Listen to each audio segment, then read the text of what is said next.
La casa había permanecido vacía durante décadas. Se decía que algo oscuro la habitaba, algo que hacía que los pocos valientes que osaban entrar salieran corriendo antes del amanecer, si es que lograban salir.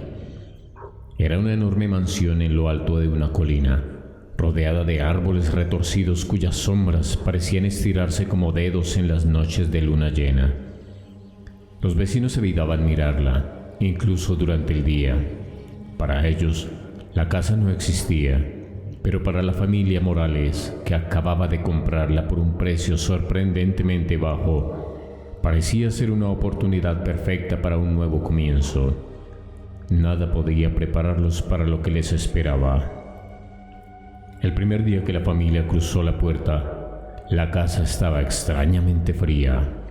Incluso con el sol del mediodía brillando afuera, el aire dentro era denso y gélido. Don Manuel, el patriarca, intentó encender la calefacción, pero algo parecía no funcionar. Seguro que es solo una vieja tubería, pensó, quitándole importancia. Su esposa, Clara, notó cómo sus hijos pequeños, Lucas y Camila, se estremecían a pesar de llevar abrigos gruesos.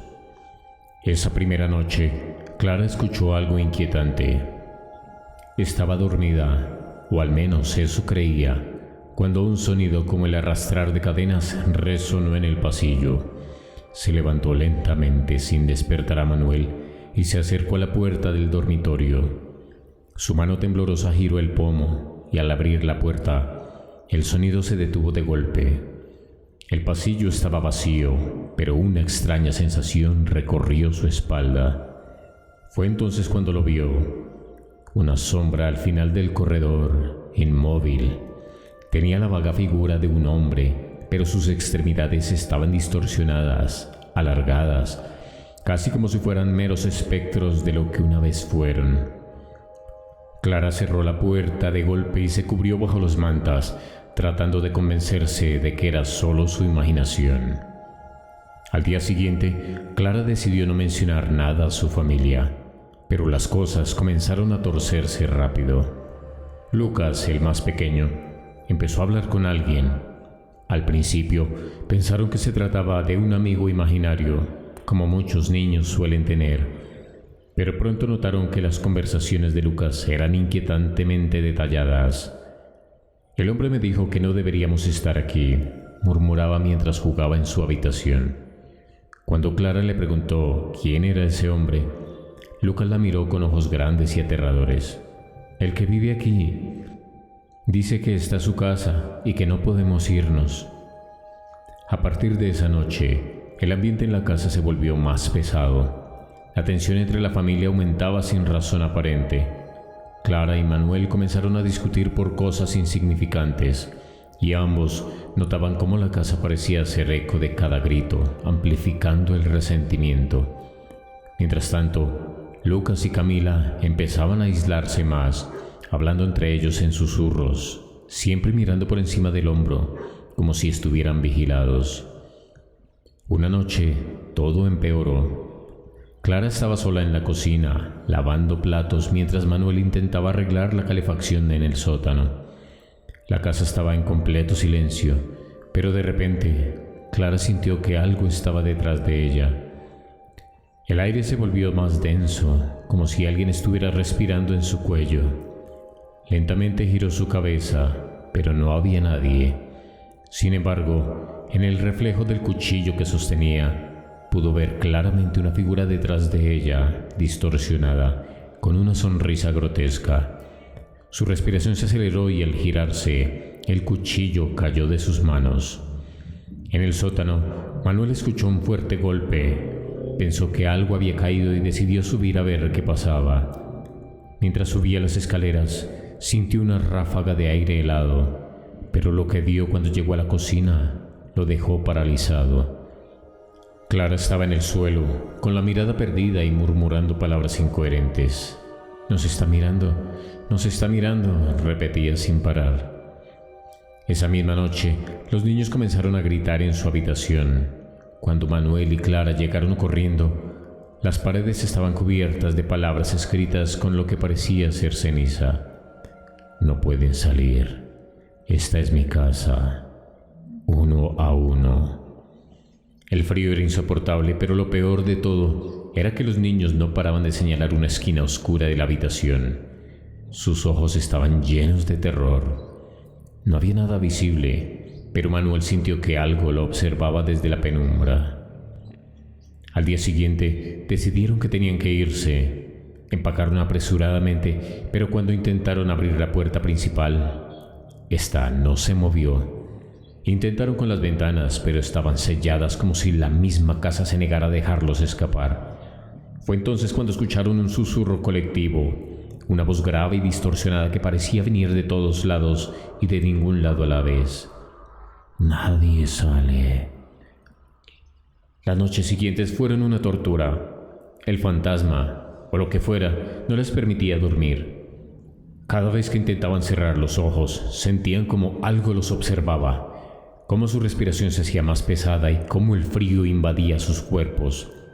Lucas y Camila apenas hablaban, y cuando lo hacían, solo murmuraban sobre el hombre de las sombras. Un día, Clara despertó y encontró a Manuel sentado en la sala, con una expresión vacía. En su manto sostenía un martillo y había marcas de golpes en las paredes, como si hubiera intentado abrirse paso a la fuerza.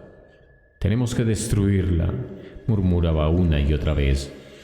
Clara lo abrazó, pero Manuel no reaccionaba. Solo miraba un punto fijo en completo silencio. Lo peor estaba por venir. Una noche, cuando la tensión entre todos era insoportable, la casa los separó.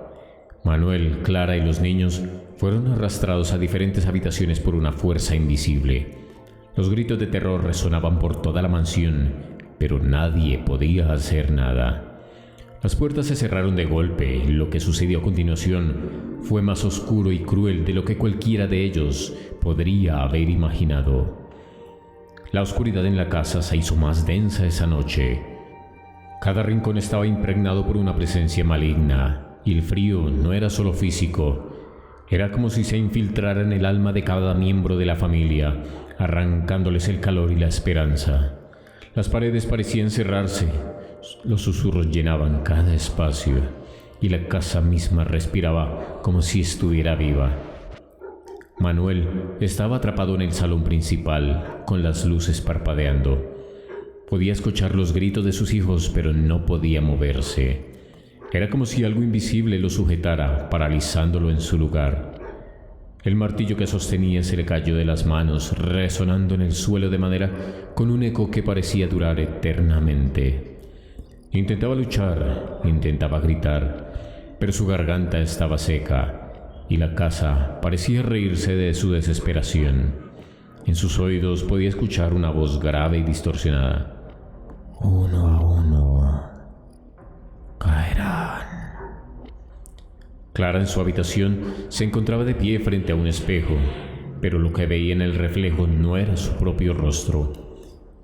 En su lugar, la imagen mostraba a una mujer vieja y demacrada, con ojos vacíos y rictus de dolor. Clara gritó y apartó la vista, pero sentía una fuerza magnética que la obligaba a mirar de nuevo. «Tú serás la siguiente», le susurraba el reflejo. Su cuerpo temblaba, pero algo dentro de ella empezaba a quebrarse. En las habitaciones de los niños, Lucas y Camila se acurrucaban juntos en una esquina, aterrados. El aire en la habitación era sofocante y sentían una presión en sus pechos, como si algo invisible los estuviera aplastando lentamente. De repente, la puerta se abrió de golpe y una sombra entró reptando por el suelo como un humo denso. Los niños lloraban, pero el sonido se ahogaba en el silencio pesado. «Él nos está mirando», murmuró Camila, con ojos llenos de lágrima. En la sala, Manuel comenzó a escuchar pasos lentos y pesados, acercándose a él desde el pasillo. Cada paso resonaba con una amenaza oculta, como si la propia casa estuviera caminando hacia él. Su cuerpo se sacudía de miedo, pero seguía sin poder moverse. Finalmente, la figura apareció en la entrada, un hombre alto, con una piel grisácea y unos ojos oscuros y vacíos. No tenía rostro, solo una mancha de oscuridad donde debería estar su boca. Sin palabras, se acercó a Manuel, quien solo pudo observar, impotente, cómo esa cosa se inclinaba hacia él y le susurraba al oído: «Termina con todo. Hazlo ahora». Manuel sintió una ola de desesperación que lo inundó. En un movimiento brusco, su cuerpo recuperó el control. Se levantó de golpe y tomó el martillo del suelo. Sus pensamientos eran nublados, pero una sola idea era clara. Debía terminar con todo, destruir lo que fuera necesario para salir de allí. Sin embargo, lo que no comprendía era que no era la casa lo que necesitaba destruir, sino a aquellos a quien él amaba.